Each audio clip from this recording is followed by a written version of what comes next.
Okay, I'll start class and we can get going. Today we're talking about how to work with other brokers for 15 minutes, and then whatever your topic is we want to go. I want to start out with an announcement. Next week, Clay Kelly's going to be teaching, and we're going to use his GoToMeeting, so I'll email out that invitation when I get it. I don't know how many of you have ever heard Clay speak before, but I'm always impressed whenever I see him at PEO or something. He's a little traditional, but he's very successful. So please spread the word. I want to have this whole screen full of computer video images of people here to check in to see Clay. I'm kind of excited that he's offered to work with me. It's a pat on the back for me. So next week he'll be teaching on how to work with CPAs, and then I'll be back the next week on prospecting, and then he'll be back the week after that to do question and answer. Okay, so how to work with the brokers. It occurred to me as I put this picture up here that they're trying to put two puzzle pieces together that don't fit. There's no way those pieces are going to fit, so I hope that doesn't screw up my whole class. But I found out early on that I have a niche, and that other brokers have a niche that they like to work in, a field or a vertical or a particular product of PEOs that they like to promote. Ted, you and I are a good example. You're more of a large group health guy. I'm more of the smaller groups, less than 50. At least that's always been my niche. Although lately I seem to be getting a lot of the other stuff.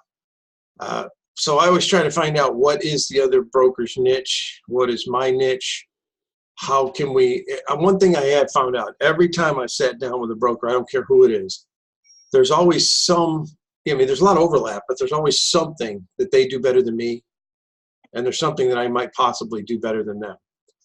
So I do encourage working with other brokers, meeting with them, sitting down, talking to them, classes like this, whatever. You will find out that other brokers have, I'm not going to say abilities, but they've got history in certain fields where they can be more productive than I can, for example.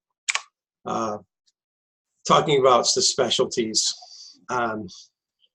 Some are really good at workers' comp. That's always been my field. Morning, David. Morning. How you doing?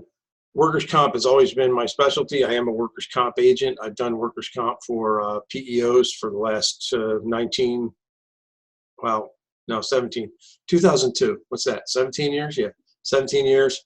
I'm not very good at health insurance. Payroll, I sort of understand. HR compliance, I'm learning. But there's the people that are good in those three fields are very helpful to me. Then there's also vertical examples. Some people are really good at restaurants, construction. I know some guys who are really good at long-haul trucking.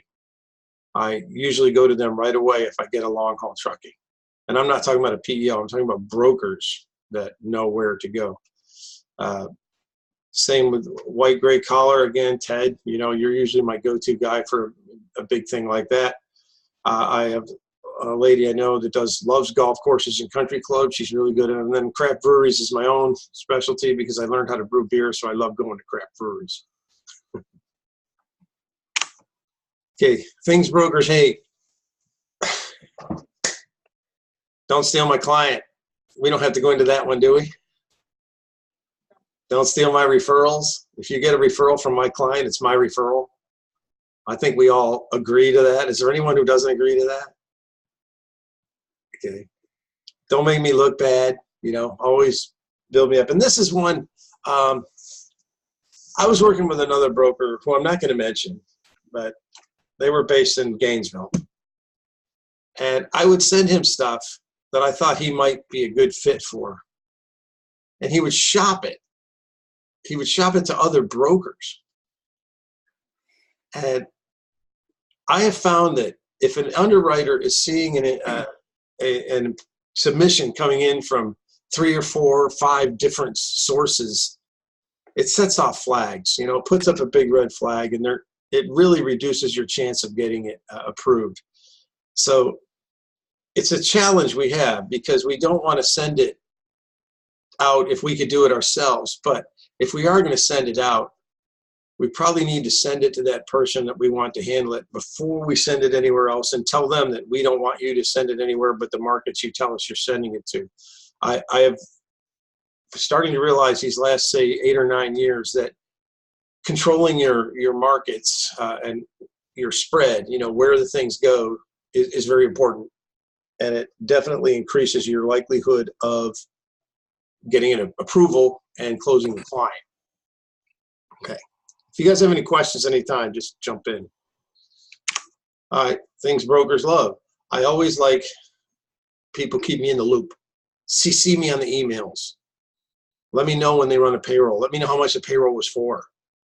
Now that is also true with PEOs. I'm always yelling at PEOs about this. In fact, it's in my contract that they sign that they will share information with me, including CCing me on all communications and letting me know if there's any changes, especially if there's a change like admin fee or a change in SUTA or just a change in workers' comp rates. I want to know if there's any change to the client, and I want to be notified beforehand as well. So I want to be in the loop, and brokers the same way. If you're going to go in and renegotiate something, keep me in the loop, and I'll build you up, you build me up. We'll help each other. Collaboration is just basically sums up all of that. Has anybody got any comment on that? I thought that might stir something. No. Is the coffee not kicking in yet? Is that what it is? All right. I'll tell you, you got a cup of coffee back there? I haven't had a chance. Okay. All right. As with the agent, as we discussed last week, actually none of you were here last week, so this is all new. As with the agent, it's important to have direct communication with the client. Always. If I have found out that if the agent does everything and works as the go-between, and I don't ever get to talk to the client, those are my numbers that I recovered from the last, I don't know, like 8 years. I'm 6 and 92. But if they let me speak directly to the client, and these are clients I got approved, and I don't mean just approved by Southeast, but a good approval, with a viable contract, viable prices. I'm 80% when I get to speak directly to the client. So I think it really matters a lot. My cat wants to join the class.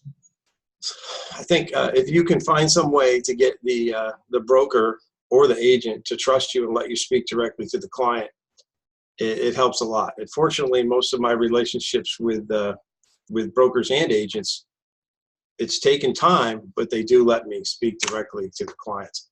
Because now what's it take to be a broker? I think you got to be able to, Well, can I go back to that other area? You asked for comments. Okay. There are questions that I ask that I think are obvious, that are, front of brain questions that you might not be aware of or think of or are in your pitch, if you will. You would be the same if you were calling on a workers' comp or a restaurant prospect with me. There's things you ask that's outside my center of influence that I'm not aware of. So I think it's critical that if you're coming to me for my expertise or experience, I've got to have that interaction, or I'm not really adding any value to you. If you're just trying to use my contacts, you've got similar contacts to what I have. Have you had any trouble with getting an agent or another broker to let you speak directly to the client? Oh yeah, they very reluctant to have you do that. So how do we build that level? Why should they trust us? That's a good question, because a lot of times we don't have recourse if they take our lead and run with it. They burn a bridge, but a lot of times they're like chasing the next deal so tight, they don't care if they burn a bridge or not. I had a broker call me from the Panhandle with, asking for my help on a prospect. Come to find out, it wasn't even his prospect. He was shopping it for another broker. And I'm like, well, how is this going to work? Tell me how you see this thing coming together. I got And in he a lot of deals like attention. that at the beginning, where there were 5 or 6 people splitting the commission. Have you ever been in those? If there's more than 2, I back out of it. Ugh. They don't take this the wrong way, but at that point they can't afford me.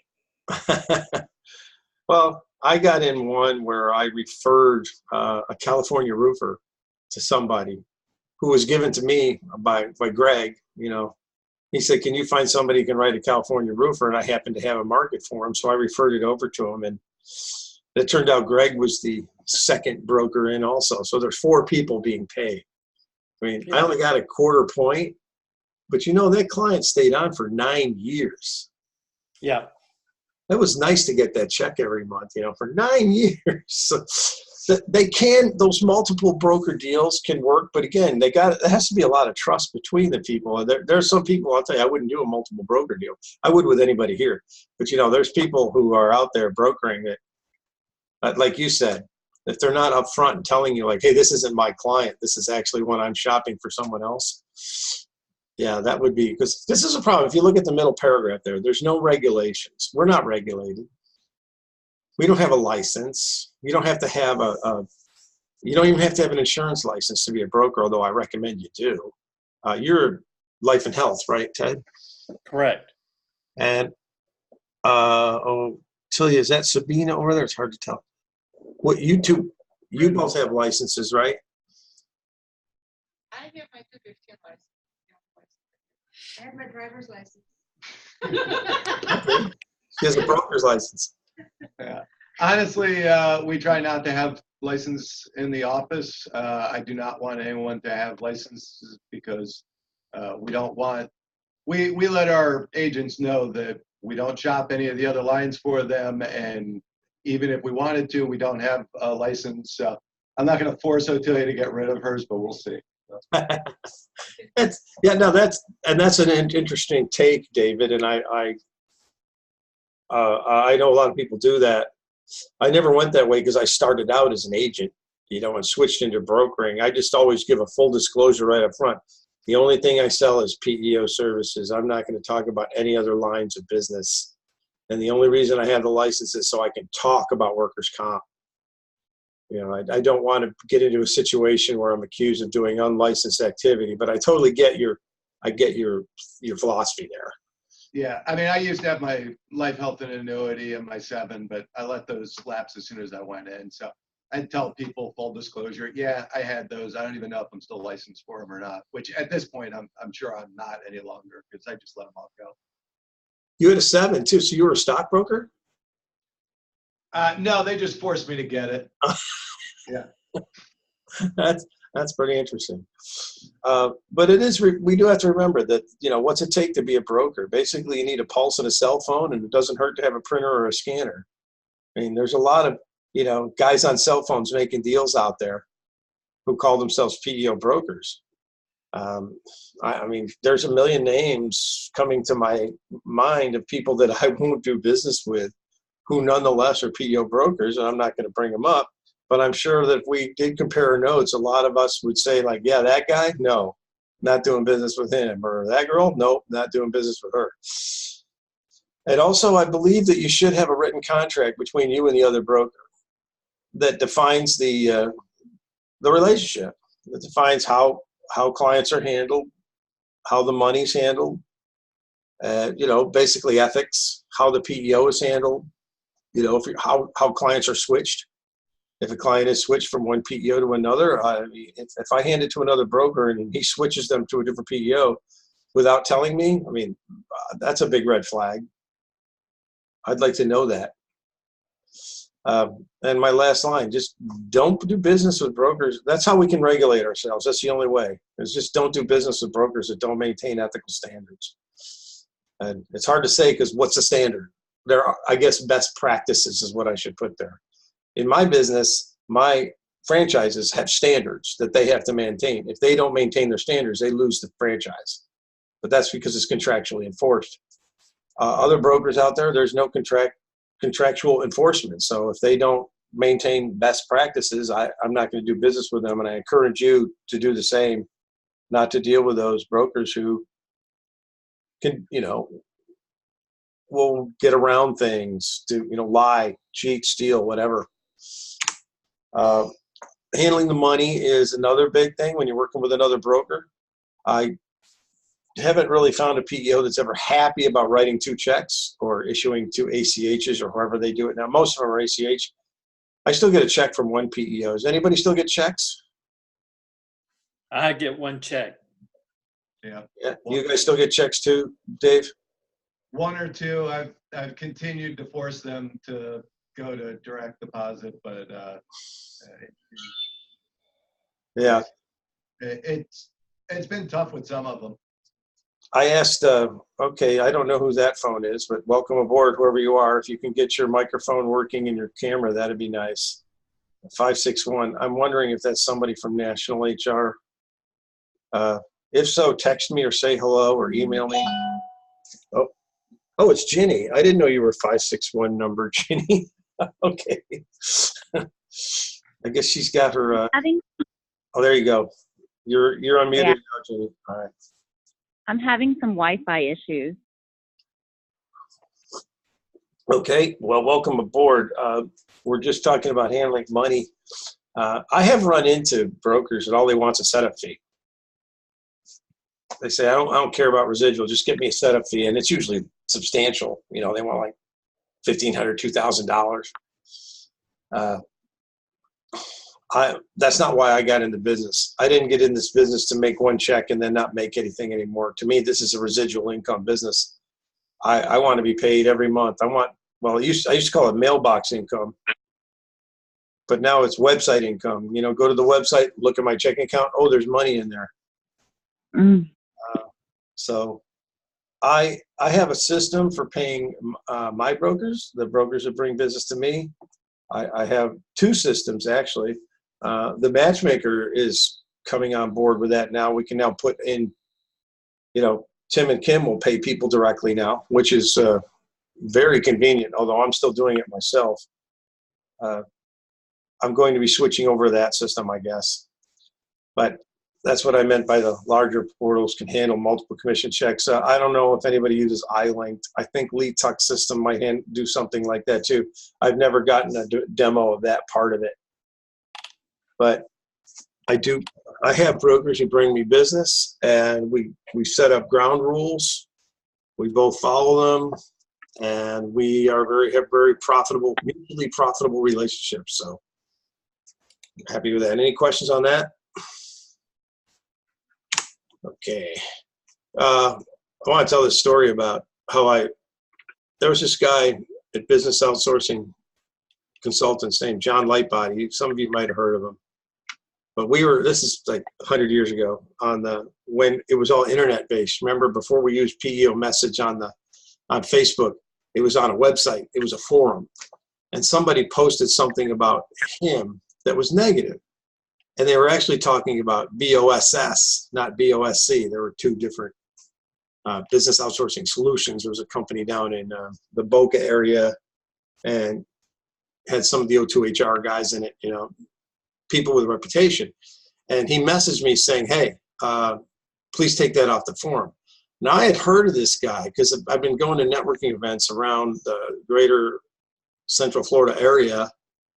And he was trash talking me. He was saying things about me that weren't true, like I was a lousy broker. Well, okay, that might have been true. But, that I did things, saying things that I didn't do. And I messaged him back, says, we need to talk. What's your phone number? He messaged me back, and I called him up, and I said, why are you trash talking me at all the networking events? And he got real quiet. He goes, you're trash talking me. All I ever hear is about stuff you say about me. And I go, I never say anything about you. I just said I heard about this guy that's saying stuff about me, and I don't know anything about him. And he goes, well, that's all I've said about you. So, that's rumors. I said, well, we should talk. And we agreed to meet somewhere, and we picked a restaurant that was halfway between our offices. We sat down, we met, and first of all, I liked the guy right away.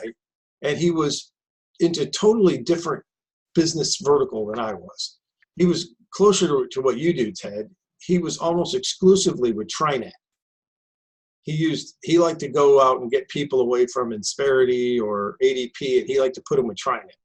He had a really good relationship with them. And he was going Right. for, 100, 150, 200 or more employees all the time. That's all he did. And he said he would get small ones that had workers' comp or something. He wouldn't know what to do with them. So he started sending those to me. And then I got this really big one that I didn't know how to handle.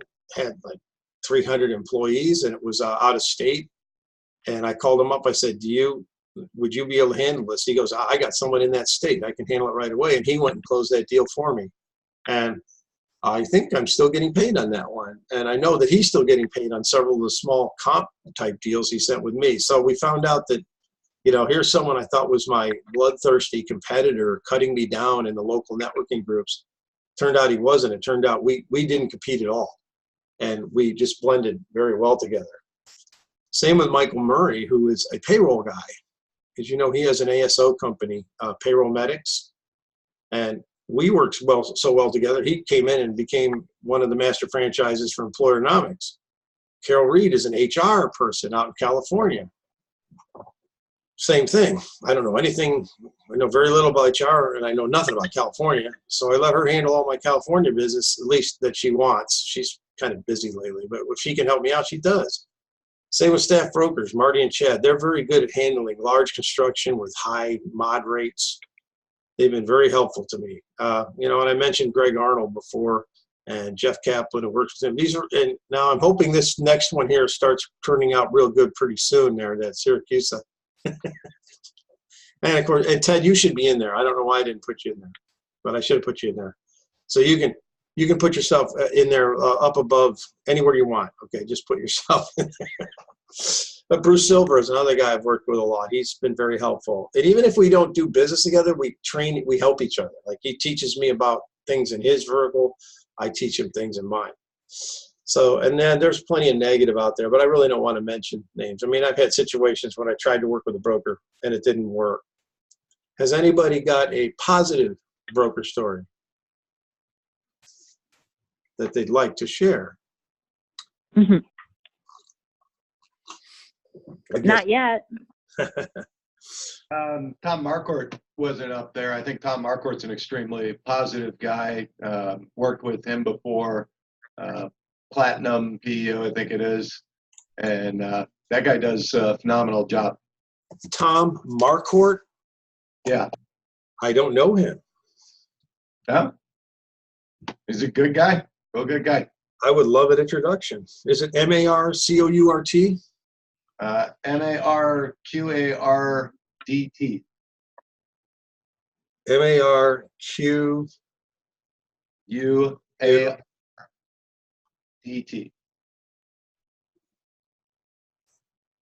Okay, that's really weird.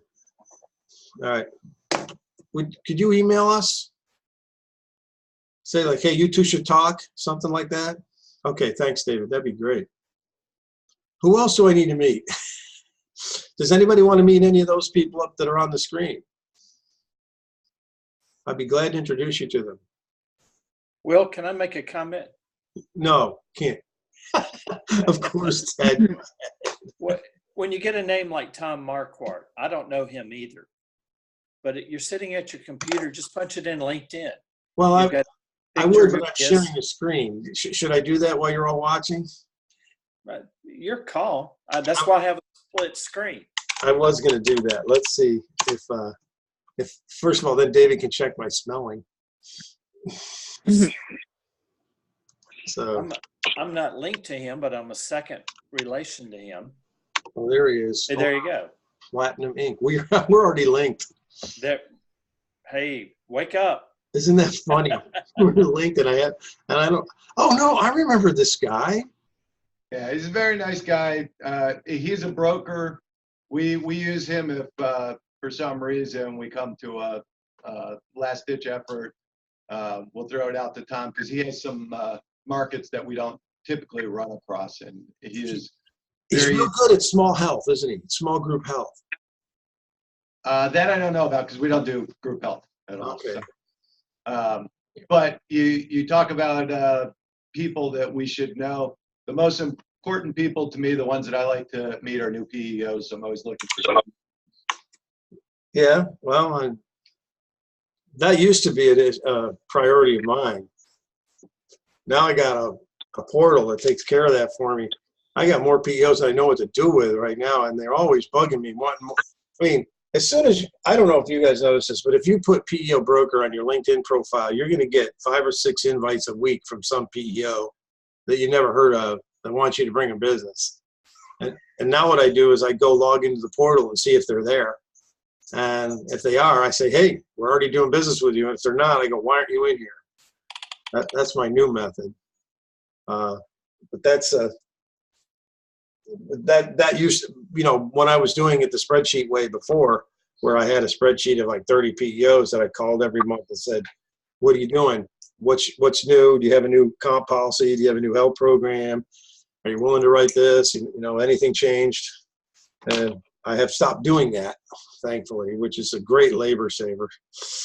But yeah, I could see. Yeah, then you want to meet new PEOs, and I'll tell you, David, if you want to meet any PEOs, let me know, because I probably talked to them sometime in the last 20 years, or I know somebody who knows there. So just if you want to send me a name, pop me a name over in an email. I'll say, yeah, I'll introduce you if I know them. If not, I'll let you know.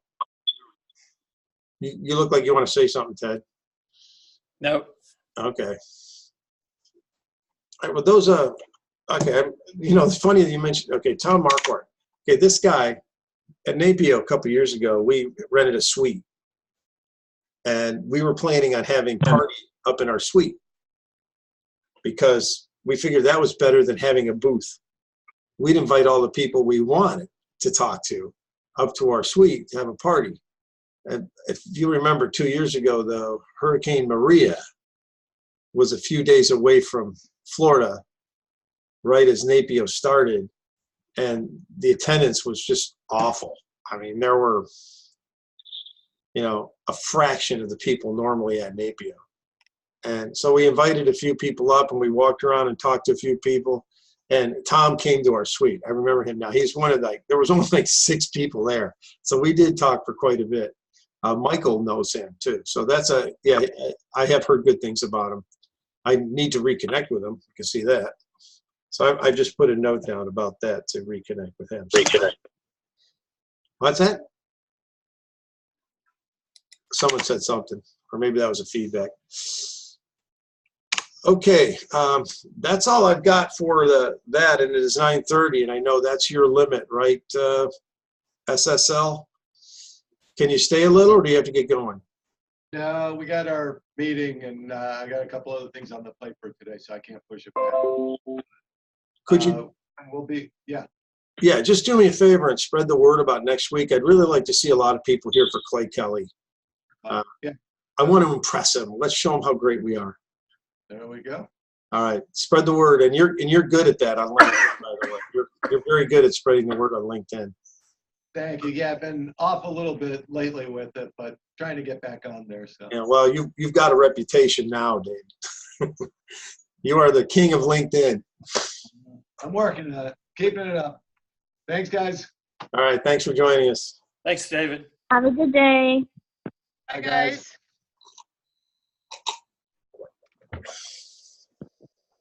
Okay, so anybody have a win or a loss this week?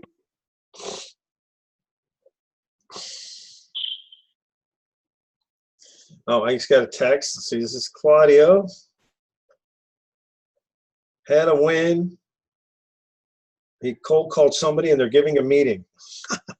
Okay, good. Can you text me back some of the details on that, Claudio? Or if you can't, I know he's driving right now, so. But he's, that's good. Actually, I think I know the guy you're talking about. That's the guy in the shopping center, the Spanish-speaking guy? Yeah, okay. Good. Let's go with one where we can interact. Anybody else have one? I have been too busy packing up and trying to get back to Florida. You're posting things for sale on Facebook. I am selling everything. I wanted that. Yeah. I wanted Are you using a moving company? No. Okay. I did that when I moved up here, and I spent entirely too much money. It's just not worth it. My second question is how do they do their payroll? Eh? Right. Who can you get? I have a difficult time finding even all my trucking guys, they don't want moving companies. They tell them that it's with them, it's not a question of if, but when they file claims. Yeah, I'm sure. Do you have a I market? have a CDL training company down in Miami or close to Miami that I've been talking to for a little while. I'm going to try to reconnect to them when I get back down there. A studio?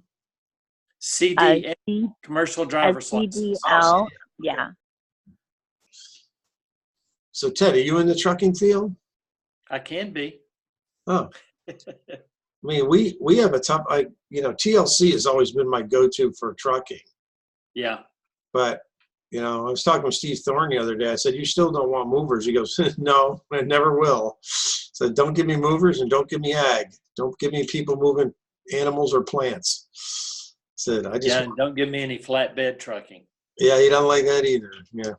So, but there's some other I talked to Michael McGee up in New Jersey. He's got a lot of like alternative markets for trucking. I don't know how trustworthy they are, but he seems to get them placed. I don't have anything with him right now. I haven't said anything to him in a while, but he's helped me before. The guy that does a lot of trucking is Andy Songer up in Nashville. Andy? Yeah, Andy does a tremendous amount with trucking, probably almost exclusively. How do you spell his name? Songer. Songer. Oh, there he is.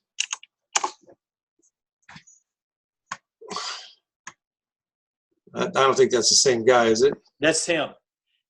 Why does he have batteries on his? He started a new company where you buy these batteries like at CVS. Okay. But they charge your phone. Oh, okay. That's pretty cool. But if you scroll down, he's been in the PEO business. Songer and Associates, national PEO broker. Andy's a great guy. What happened? Why did? Okay. Well, I'm going to connect to him. Okay. He's in Nashville? Yes. Power Plus Distributors. Yeah. Forget the distributors part. That's a company he just started up this year.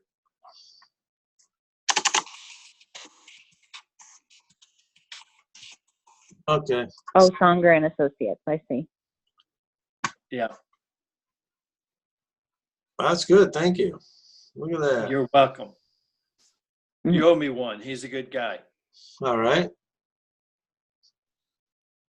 Never know. Somebody might step up and buy a franchise one of these days. You still pay 40% commission on that? Am I still paying what?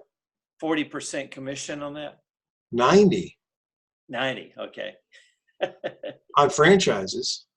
There you go. You thought it was 40%? Well, I went to another broker to get it. You went to another broker to get. Yeah, so he only gave me 40. I guess he kept 50. I'm kidding. I have no idea what you're talking about. You lost me. You said you paid 90% commission. To franchises. Yeah. No, to me for selling a franchise. Oh, for selling a franchise. Oh. Yes. The standard commission is 25, but I'll give you 40, sure. Okay. I mean, I'm not in it for the franchise fees. I understand. I want the residual. I want the business. And that's what we all want, Will. I mean, there's no point in. I've already got 3 people who are, well, 2 who are doing nothing who paid the franchise fee or paid a franchise fee. They didn't pay the full fee, but they're doing nothing. You were asking a minute ago about wins for the week. I had one idea that got me 3 wins, And by win, I mean, my job is to create chaos and confusion out there. Oh, you're And a one of them disruptor? was talking to a PEO that had no idea. Met a guy, 110 employees. He said, yeah, we use XYZ currently. I said, good. I said, what made you think about doing that? And he said, well, we've downsized our HR department. I said, okay.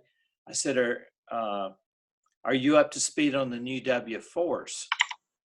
And he said, no, I haven't heard anything about it. I said, well, just Google it, look it up. And it's a legitimate story. The W-4s, you're going to have to put in your other income, your deductions. It's almost like doing a tax return. Employees have a hard enough time now doing W-4s, and they're going to make it 10 times more complicated. I'm not getting into the detail of the W-4, but I simply said on 2 large clients, you've downsized your HR. You're going to have a challenge with the W-4s coming up. How are you going to face that? And they're like, oh, crap. And I was at a PEO. Will, you and I talked about it earlier. And they were talking about their HR department. I said, great. How are you going to roll out the W-4 changes? And he looked me straight in the eye and he said, what changes? Boy, they didn't know? Didn't know. Wow. And so when you talk about wins, I try and keep something in my pocket like that, that's current, that's timely, they can Google, it's going to be an issue. It's a disruptor coming up. Will, if you're riding bicycles, we're out on our motorcycles, we kind of want to know what's around the curve, right? We'll take any tips we can get. Yeah. Well, this is saying, hey, did you know there's a pothole around the curve? You ready? Yeah. And they're like, what pothole?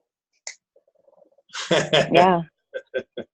So, Claudio just texted me, said he's at work, but thanks everybody. He said, all right. Yeah, well, that's it. I had heard about that, Ted. In fact, it was just brought up to me by someone from Decision HR. I think you probably know Jennifer Thomason, right? yeah. Okay, so she said that, I hope people are updating their software because their software does it. When the employee fills out their profile, they fill out, excuse me, will you get out of here? my cat he's trying to Is that your cat? Yeah, he's trying to get in to see the kittens, and we're afraid to let him in there because we're afraid he's going to break them. Aww. But so she told me that, yeah, we have software that handles that. I guess when the employee enrolls, they go on the portal, and all that information they put in, they can generate a W-4 from that. Is that what you heard also? Yes, but they don't have the new W-4 in their system yet. Decision doesn't? No. Oh, she told me they did. Oh, well, but they have the data. The data pre-populates it, like name, address, social, date of birth. Now I want to find the new. I got to look for this now. Wait, somebody accepted my. Okay, good. Now I need to go like new W-4. Oh. See the second, yeah? Yeah, this one, Fox Business. Yeah. Okay, let's see what they have to say. I don't want the video. I just want to look at it. I wanted to see what it looks like. They're not really showing what it looks like. Let's see if it's this thing. The withholding calculator from the IRS. See, there's another draft for later this year. So they were taking employer input on it. That's going to be on the current one there. This is 2019. Oh, you're talking about 2020? Yeah, this is the standard one here that they have That's current. the same old one. Yeah. So I need to look for 2020 W-4. You had it back where you were. I do. Oh, this is an early draft. Okay, it's PDF. Look down one. Oh, this is it. Will you stop it? Get out of here. Come on. Jeez. Poor kitty. He's lonely. All right. This is not complete yet, as far as we know. Yeah, but look what it's got. Dependents, other adjustments, other income deductions So basically, they just put the calculator on the form, for your right? taxes. Yes. Because you used to be able to just put the number in, but now you actually have to show how you got to the number. Yeah. Okay. I always put 0 anyway. I want them to take the taxes because I don't want to owe anything. Okay, but the point is, That was my next question. Can they put 0 anyway? you can do whatever you want to. It's an estimate. Yeah. That's interesting to know, though. Thank you for sharing it. Oh, here's the instructions. Okay. But Mhm. all I'm saying is, the point is, it's a disruptor. Yeah. And But if I you hate tell that people, hey, you have to put other income and deductions on your W-4, everybody's going to say, no, you don't have to do that. Oh, really? We haven't seen the new form yet, have you, for Well, 2020? if you want tax withheld for other income, enter the amount of other income here. You're in the weeds. Get out of the weeds. I It don't says care. this may include interest or business and retirement income. I don't care. All right. Right. So Ted, your point is that you just want to bring it up to them to make them think about it and go, oh, I don't really know anything about that. Maybe I do need you. See Yeah, that? who is your expert? Who are they going to call when they get the new form? Yeah, but see that word right Mhm. there? Optional. I'm You're skipping. in the details. I'm skipping over that one. I know what you're saying. You want to show it to them, saying like, "Hey, your people are going to figure this out." I get you, but I'm looking I create chaos and doubt. Okay, you want to be a disruptor. I hate that word. I've got a 50 employee company that uses Insperity. They say their HR takes them less than 10 hours a month. Oh, Great. Are really? you ready for the new forms? There you go. Are your employees ready for the new forms? Are you going to do a rollout for this? Wow, what a Going mess to do an this is. information sheet? How are you going to handle it? Yeah, that's good. I like that. I'm going to start using that. If somebody I- says that they're Mhm. that's a good tip. So I'm writing that down. New W4 disruptor, because Ted's our disruptor. That's my job, Will. Chaos and doubt. So the guy's going to sit there and think, do I need to staff up for this? Or is my PEO going to handle it? And if he calls his PEO right now, they don't know what the hell that is.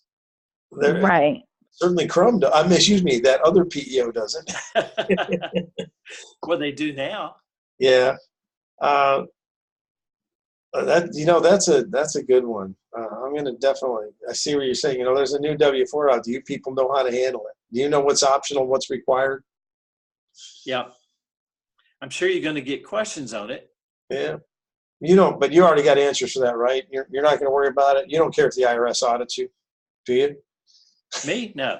No. I mean, that's my negative reverse to the employer. No. If I you don't get care. audited by the IRS, that wouldn't be a big deal, would it? Yeah.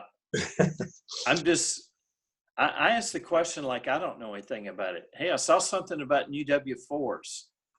Are you guys up to speed on that?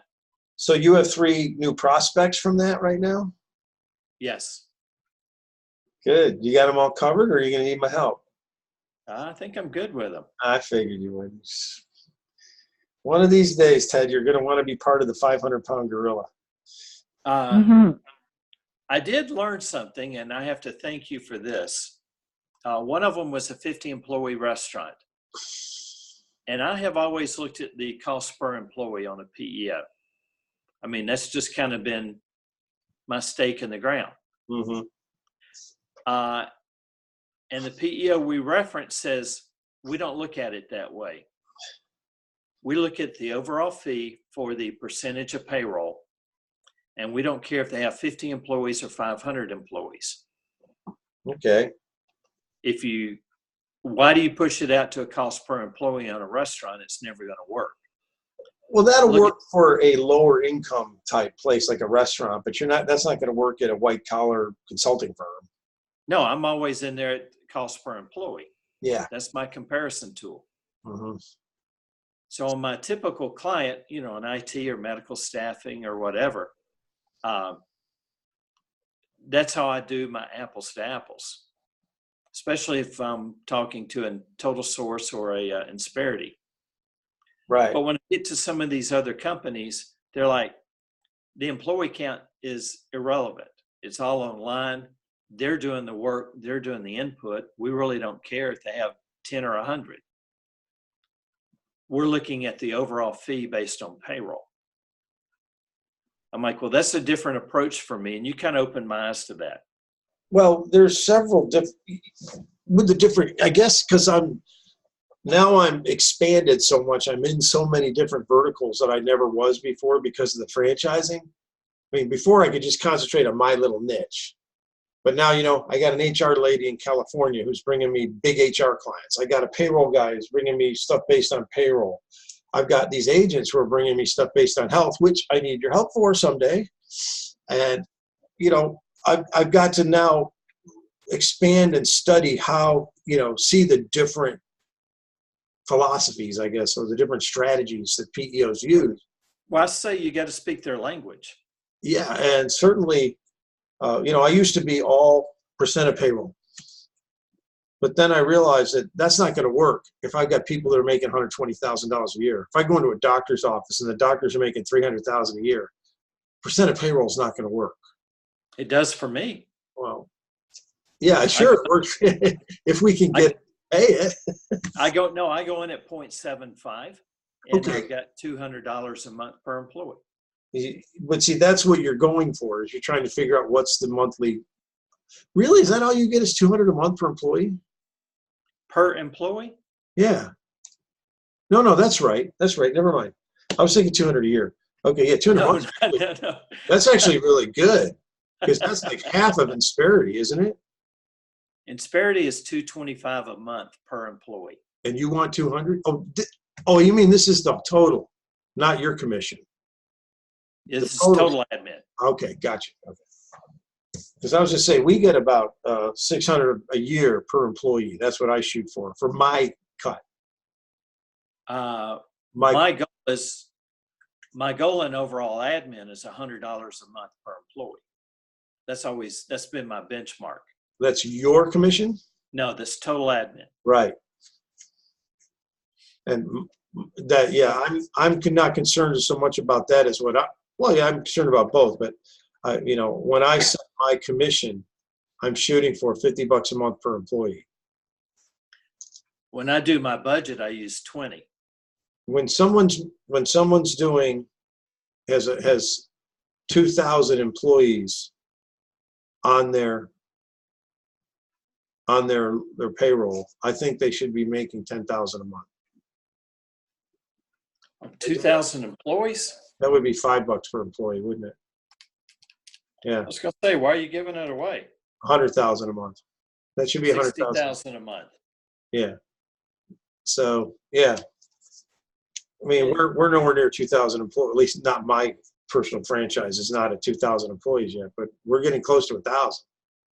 So, and so that I know that we're, you know, my base income rate, if I'm getting that $50 a month per employee, so I want to see the gross income be about 50,000. You know, eventually my goal is 50,000 a month gross.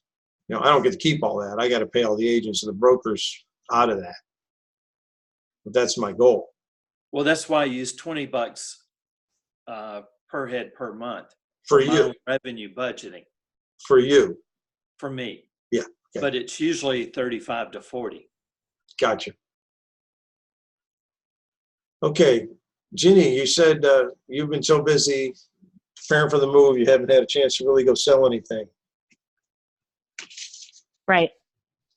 You've, I really, this whole last week, I really haven't worked at all. I've just been packing up and trying to get out of here. well, it concerns me, Ginny, because with what I've been teaching, I would think that and working would coincide, because you're talking to people, you're making arrangements, you're networking, right? Well, I did go to the Chamber of Commerce last Thursday. Me and Paula did. I saw your picture. Yeah, so we did, but the chamber here is a little bit different than the chambers that I've been to. They are less about networking and business and more about drinking and socializing. So it was really odd. We were literally the only ones there giving our business cards and talking about business. It was very surreal. It was a social. Yeah, it was more social than it was let's connect, it was Paula and I were talking about that, and I was like, it's just business here is so it's just Jenny, is this South Florida? No, no, I'm in Illinois right now. I thought you were I'm in still Effingham, Illinois. You should Google it, Effingham, Illinois. And it's really all about the good old boy network here. small town. Can I give you my approach? Yeah. If I were working that room, and you didn't ask me for this, and if I'm overstepping, tell me to shut up. If I were working that room, I would first go to my chamber rep and say, in the room here, can you introduce me to people that have more than 10 employees? If they have less than 10 employees, I really don't have a need to talk to them. Who's the top employers in here? He knows, because they charge their chamber dues based on the employee count. Some do, yeah. This chamber doesn't charge that way. They have tiers. Okay. And she changed it. She changed it specifically for that reason, because like the bigger banks and the factories have more. Can you guys hold on for me just a second? Sure. Okay. Sorry, that was my son. She changed it specifically because of the way the pricing was working. But I do have a phone call with her today, because I think that she's going to try to feature. She's going to try to feature us in like a little member spotlight. Sure. Those are always good. For next month. Yeah, I think that'll be good. I want to jump in on what Ted said there. I would not take that approach. I would talk to the chamber rep, but I wouldn't. That was kind of, I don't know what I want to say, self-oriented.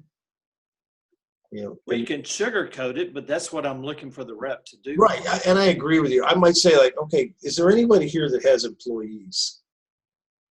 I'd like to talk to them and share their experiences. And if not, do you mind if I ask the people if they know somebody with employees? I mean, there aren't people here. Everybody here is a business owner, right? Or are some of these just salesmen for big companies? Because I run into that a lot at chambers, that the people that are there are not actually owners or decision makers for the company. They're salesmen that Right. are sent to the chamber meetings. And in that case, when I meet them, now I do this. If somebody starts taking up too much time, I raise my hand and go, listen, I want to talk to everybody in this room, and I'm sure you do too. Can we limit this to 30 seconds? Because I want to hit everybody and then go back and talk to people that I specifically feel could use my help. Doesn't that make sense? Because you'll get some people that'll just, as soon as they got someone to talk to, it's blah, blah, blah, blah, blah, blah, blah, blah, blah, and they're all over you.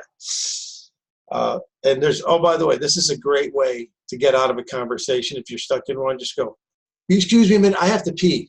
And just go on. It works. You're going to remember that. Next time you're stuck talking to somebody, you're going to go, excuse me, I have to pee. And away you go. But I am going to remember that. Because just remember, every loser knows a winner. Okay? If they're a salesman for some company but they have employees in the company, you can go, I'd love to talk to your HR person. You don't know who that is, do you? And of course they do. And someone that hired them says, Would you be so kind as to introduce me to your HR person? And if not, tell me why. Is it something I did? My deodorant? Whatever. Now, that's a good question, Will. Who's your HR? Because that's also going to qualify them on the employee count. Yeah, I'll ask him, like, who's your HR person? Yeah, or do you use an outsourced HR? Another great question, Ted, is if you get with a person who is a decision maker, or at least knows about the company, it's I like what you use. I've been using it lately. How many W-2s do you have? Or who does your payroll? Who generates your W-2s? And oh boy, I'm all over it when they say QuickBooks now. Really? So I guess you haven't been audited yet. Why do you say that? Oh, I've just, one of my clients who formerly used QuickBooks told me about the very uncomfortable audit they went through where, you guys know the story. So I use that. I actually, what? I'm glad that you did bring that up because I actually did use that last week, the QuickBooks. Yeah. Did that work? It worked. It sparked some interest. It's a restaurant down in South Florida. I am planning to go talk with her when I get back. We're going to meet in person. So I think that is a good one because it does. What did you say? It does scare people. It makes them think. What did you say, Ted? The chaos. Fear and chaos in mind. Okay, chaos and doubt. Chaos and doubt. Okay. Yeah. I'm writing that.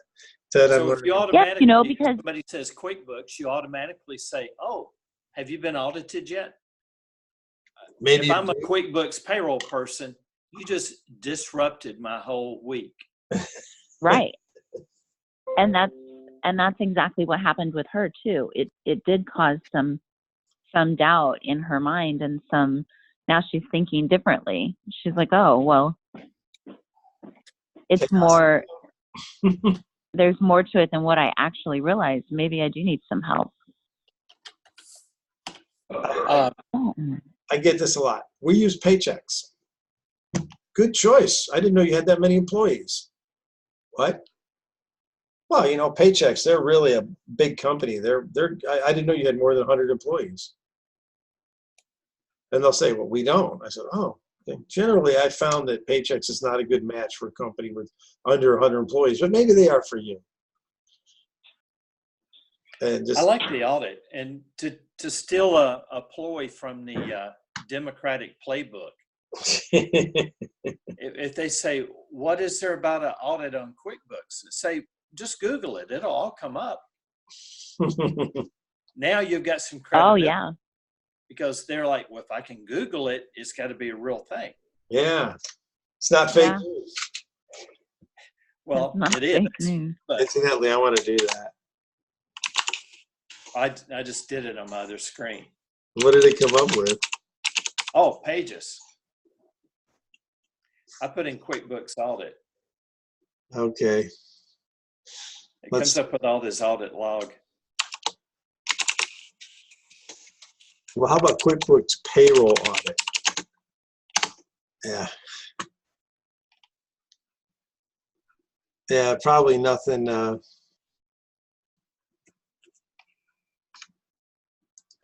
about let's say IRS, let's just spell it all out. IRS audit for QuickBooks payroll.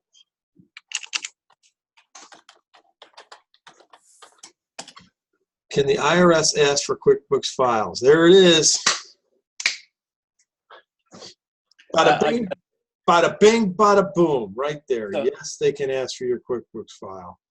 So that's what you want to do. Say, just type in QuickBooks IRS. Yeah, or just, can the IRS ask for a QuickBooks file? Yeah, I see that too. Now they do say your CPA can request permission to split the company data file and to provide the file with just the tax years in question. But if you got a CPA, then why are you using QuickBooks to do your payroll? Well, okay, you're going into the answer too much. Yeah, I agree. Yeah. They say never ask a question you don't know the answer to. Oh, I do that all the time. I disagree with that. In this case, I don't want to be the expert. I don't want to be the answer. Yeah. I'm like, well, you probably need to talk to QuickBooks about that. Less, Let them figure it out. less than 2 to 4% of tax returns are audited. That many? I thought it was under 1%. Wow. But you're also looking at QuickBooks. Well, this is Q Balance. Yeah. It's a I would company. say using QuickBooks doubles your audit risk. Very good. Oh, yeah. I have heard that using QuickBooks will double your audit risk. I heard it from John Will Tenney. Yeah. Mhm. And once you say it 3 times, it's yours, Ted. Yeah. Right? Okay. Once you say it 3 times. Well, you know Yeah. that, right, Jenny? Because the first time he says, No. the first time he's going to say, well, as Will Tenney said, you get a double chance of being audited. And then the second time you say, well, as it's been said. And the third time you say, well, as I've always said. Look at that. They can go back 6 years. And I was in Wow. a meeting this morning. I was on a conference call this morning, and they said using QuickBooks doubles your audit risk. I like that one. Yeah. And Oh, when they go okay. in and audit, they can audit everything in your QuickBooks. Because it's true. You were in a meeting this morning where they said that. The fear is Mhm. they pull your entire records. Yeah. Do you really want, hey, here you go. Do you want to give the IRS your QuickBooks logon? Chaos and doubt.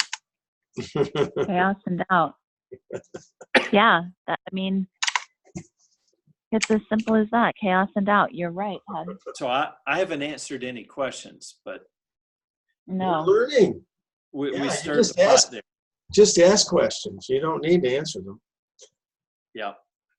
I like how Tim, have you I heard actually Tim want do his, questions that can't be answered. you've heard Tim do his thing, right? He doesn't answer the questions either. He just says, you're asking me if a PEO is going to take all the responsibility if you get audited. Well, maybe. I know, will they? But I can tell you this, if you don't have a PEO, who's going to take all the responsibility? Mm-hmm. And I like the way he flips that question. Yeah, he's a great question flipper. So I have a couple big wins I would like to share if you're interested in hearing about it. But then again, other people's success is like a fart. It only smells good to themselves. So No, I want to know.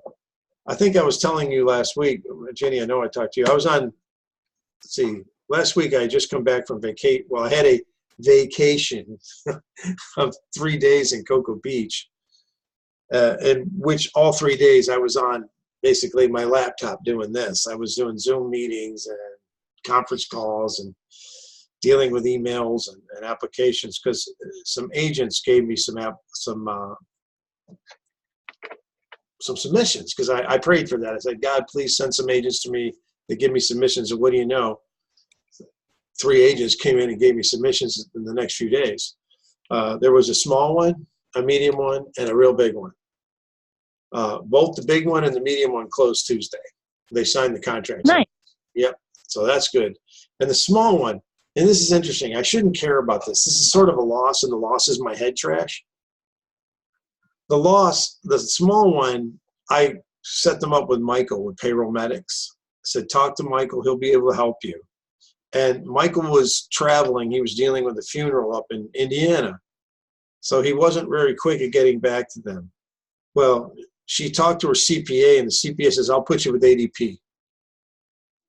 And the problem is I had run it by ADP. Chris Mazzola is the guy who lives in my neighborhood here. We ride bikes together. And I was riding bikes with him. And I was telling him about this client. He goes, we wouldn't want that one. We're not going to be able to get the comp written. I said, okay, all right. Just so, she said, it's too small for us. We're not interested in that. I said, all right, Chris, thanks. And then she comes back and says, hey, and oh, by the way, the email said to me and her agent said, we want to thank you both for your hard work. What does that mean? Adios. That means you lost. Mm-hmm. Whenever they're thanking you, it's a no. but she said she was going with ADP. And I thought, I emailed her back, says, I'm finding this curious because I talked to ADP and they didn't want you. You know, they rejected you. So I'd like to meet your person who introduced you to ADP because obviously they have a better chance than I do. Now, again, I'm worrying over this little one when I just got a big one and a medium one done. Why am I worrying over this little one? It's only $150,000 in payroll, but I wanted to know why I lost it. So I called up Michael and he said, well, I'm still on to have a meeting with her tomorrow morning. And so he had the meeting with her. She said, yeah, my CPA is putting me with ADP. And he said, well, let's stay in touch because ADP might not want to do your workers' comp for you. They'll do your payroll, but they might not want to do the workers' comp. And she said, well, I'm only going with them to get the workers' comp. He goes, I understand. But just let's stay in touch. And of course, she's going to find out this week that ADP is going to say, no, we don't want your workers' comp. They're a property management company. And the problem is that when the homeowners bring in, or the condo owners, or they bring in contractors to work on the site, this property management company pays them and bills the exact same amount to the homeowners. Well, they actually take it out of the homeowner's account, which they manage.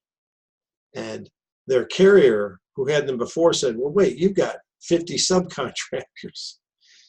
We're going to have to put all of them on payroll. We're going to have to cover all those subcontractors, or else you're going to buy a policy for all of them. She said, no, they're subcontractors. And I agree. They're just a scheduling company. They're not subcontractors. But the underwriter at this company felt that, oh, no, these are subs. So we want them covered. So Michael's just going to put her with the state fund because he can do that real easy. He's got a very low overhead state fund, kind of like Paychex does. He's got the same deal Paychex does, actually. So we'll see what happens. But I'm just the win I had was that all 3 agents who sent me the business, I asked them directly. I asked them right away, may I speak to the client? And 2 of them said, well, let me talk to them first. I said, okay, I will not do anything until I speak to the client. You let me know if I can. And one of them got kind of shirty about it. He goes, why do you have to speak to my client? I went, and I showed him my numbers. I'm 15% close rate when you do it. I'm 80% close rate when I do it. Why do you think? And he said, well, okay, that makes sense. But you're not going to sell them anything else. I said, no, I don't sell anything else. All I'm going to do is talk to them about payroll and workers' comp. They said, okay, that's fine.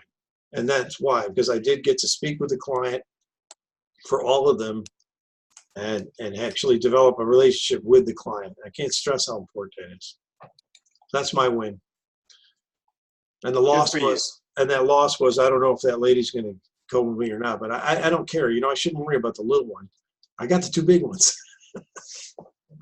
Yeah, that's nice. But, you know, it's the lost sheep you worry about, not the 99 that are safe in the flock, you know. It's the one missing. Yep. Any other wins, losses? Do you know why we do wins and losses? To share our experiences and learn from them. It's one good reason. Ted, what's another one?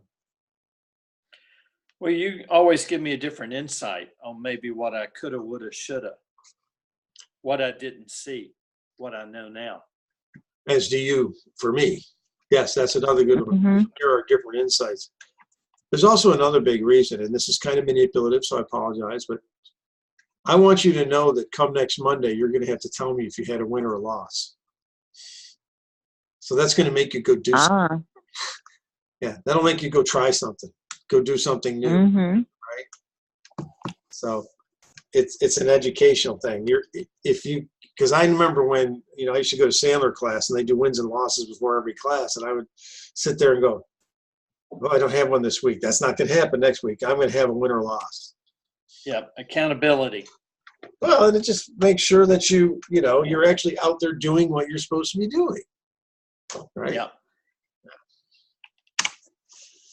Okay, checklist. All brokers have a niche, whether they know it or not. We are, and this is a self-regulating industry. We need to regulate ourselves. We also need to regulate the others by deciding whether to do business with them or not. I do have broker contracts between myself and other brokers that, once we actually get a client, I write down the contract and I make sure that the money issues are addressed. And so I would say the tools really are just, basically things, find your niche, don't, be long-term thinking, not taking care of the broker who brought you the business at all times is short-term thinking. So that's another thing we do every class. You know why we do these? Because Why I have we do- CRS. I didn't hear you, Ted. Because I have CRS. That's right. So do I. I actually have CRAFT. I have craft. Yep. Can't remember a freaking thing. So yeah, it's to increase retention. Can you think back of something today you had that was a lesson learned?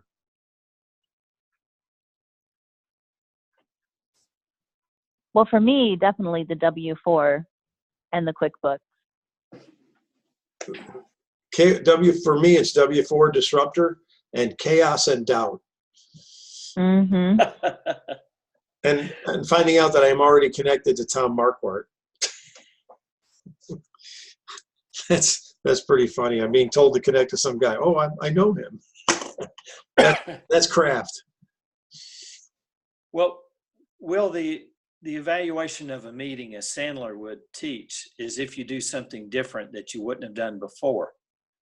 So in this case, you might reach out to him, and that was not anywhere even on your radar. I'm going to reach out to him. Yeah, I'm going to That's send. what I mean. You're going to do something different after this meeting that you didn't think of doing before this meeting. Yes. So that's a lesson learned for me. If I go to a meeting, I don't do anything different. Why did I go to the meeting? So did you have something you're going to do different now, Ted? Yeah, the QuickBooks. Okay. Use QuickBooks, huh? Have you been audited yet? Yeah. Google it.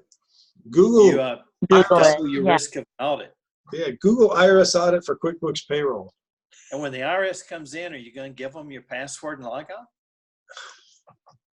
How much time is it going to take you to go back through your QuickBooks and cover your tracks? I mean, really, that's what they're thinking. Yeah. That's a good I one. buy my groceries out of my company account. Yeah. I make my car payment out of the company account. Or my bicycle. The company bought my bicycle. The company pays my groceries. The company, Yeah. really? Who authorized those checks? Well, we authorize our own checks. Huh. So you're going to give the IRS your logon and let them do their forensic stuff. Really? Yeah. Good luck with that. So, Yeah, that's scary. so do you think somebody on QuickBooks, their pucker factor is going to go up just a little bit? Pucker factor. Mm-hmm. I'm writing that one down too. Do you Not want to that I've keep the never heard. IRS out of your QuickBooks? Yeah, I've heard that before. I've just never used it with regards to QuickBooks. Will, if I tell you two words together, QuickBooks, IRS, that's not a comfortable. Who's comfortable with that? I'm not. I can feel it puckering right now. Nobody wants, you're not going through my books. I guarantee you that. I'll burn them first. Yeah. Of course, with QuickBooks, they're all online now, right? If you're using the new QuickBooks. There's no such thing as the cloud. It's somebody else's computer. That's right. Mm-hmm. That's true. There That is is no true. cloud. That's why we don't use QuickBooks Online. We still have 2002, which is all here on the disk drive. You're not alone. A lot of people do. Yeah. They keep, we keep getting the, do you want to update? Do you want to update? They're trying to reduce functionality. I actually have to put in my firewall a block so Intuit couldn't get to my QuickBooks program because they were trying to update it. They were trying to slam me. Well, But Will, there's been 4 FICA wage-based changes. How do you balance that I don't do my payroll through QuickBooks. out? I use, Uh, use a PEO. Have you seen the new W-4s yet? I have now. They're not on QuickBooks. I actually use Michael. Michael does my payroll. Payroll Medics does ours. They're very good. Good job. How do you do your payroll, Ted? I use a PEO. Oh, good. Anyone I know? Yep. Don't want to share? Nope. Nope. Because I don't want you to see my payroll. You're not seeing my books either. I don't want to see your books.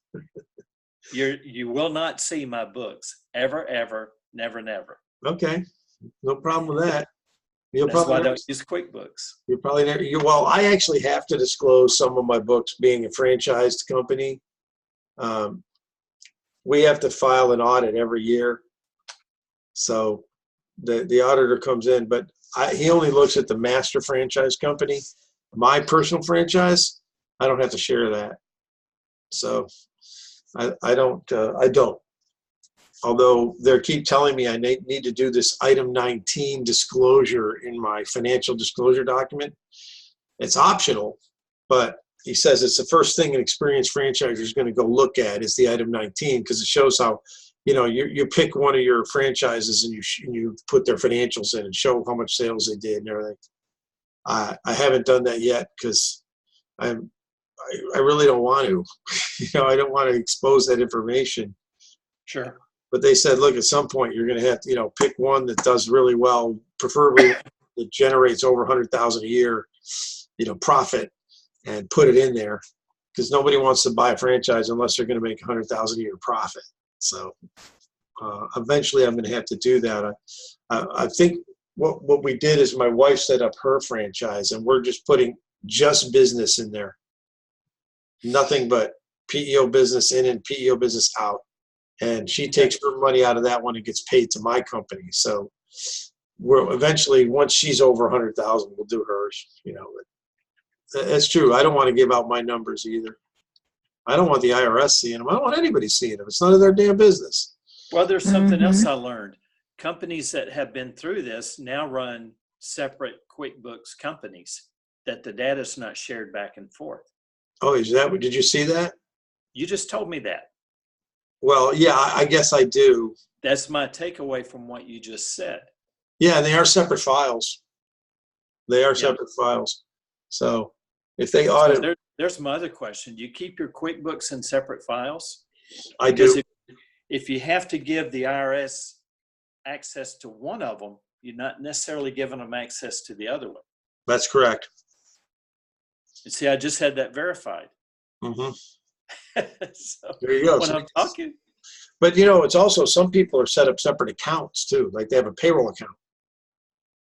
Sure. I'm thinking of doing that. I highly recommend that. Setting up a payroll account and just, having all of our payroll and all of our PEO stuff run out of that payroll account. And then, whenever, the money comes into my franchise account. And then when it's time to pay people, just shove it all into the payroll account and then ACH it over. Problem is the bank wants a minimum balance. It's worth it to maintain a separate account. Yeah. Have them do a related account and waive the fee, or get another bank. Yeah, that's probably what I have to do. Well, they all suck, but Regions is suckier than most. I've had good experience with them. If you do a related account, you've got a banking relationship, they should do a payroll account for you. They know what the hell a payroll account is, and they know why you're doing it.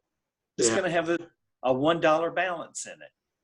Well, they want $2,000 to avoid fees. I've said, I know if I get a credit card for it, if I get a credit card for the account, it becomes Life Green, which is free. But you don't want a credit card on a payroll account. No, that doesn't make any sense. I don't. Yeah, that's stupid. So I tried to explain that to them, and I don't know. I don't think they got it. I probably need to go in and explain to them again. So just give me a basic payroll account. I want to somebody there knows how to set up a payroll account. Yeah, I'll keep $5 in it, and then when it's time to run the payroll, I'll transfer over the total amount of payroll, and then and then transfer it back. So next week, Clay Kelly is going to tell us how to work. I can't believe I did that. Clay's a great guy. I first worked with him in NAPIO back in '96. He and Carrie Aaron and Harry Feinberg. I know Carrie. I don't know Harry, though. Harry That's ran funny. the. That's the Harry Carey connection? Sorry. That's the Harry Carey connection? No, he did the NAPIO magazine. Who did? Harry Feinberg. Oh, okay. Why And isn't he this? moved over just to HR. He got hired away. Here we go. I actually spelled his name wrong. I'm sorry. Need to fix that. But Let's Clay's a good invite some guy. people to this next week. I want this filled up. I want to have a lot of people in it. Ask Clay who he's going to invite to sit in. I don't think he's inviting anybody. Hint, hint. Ask Clay who he's Okay. invited to sit in. I will do that. I'm trying to help you here. Yeah, that was good. No, actually, you did help me there. I'm writing that down. Clay, who are you going to invite in? We want to include him on the link. Well, he's sending out the link, but yeah, what I have to give them all, give him your emails and he's going to email you the link. Well, you know what I'm saying. Yes. And I think that's a great idea. I can invite Paula. Well, please. Paula said she was going to come to this one. She had a meeting this morning again, and sometimes they put meetings on her calendar and they don't tell her until she gets there Monday morning. Okay, we've reached the end of class. I'm going to stop the recording, but I do want to ask you both something off the record, so stay on, okay? Okay. It's not the same thing, but I'm going to ask each of you something. Okay, we're stopping recording. Join us next week to see Clay Kelly tell us how to work with CPAs. Thanks for joining us here at PEO Sales Training.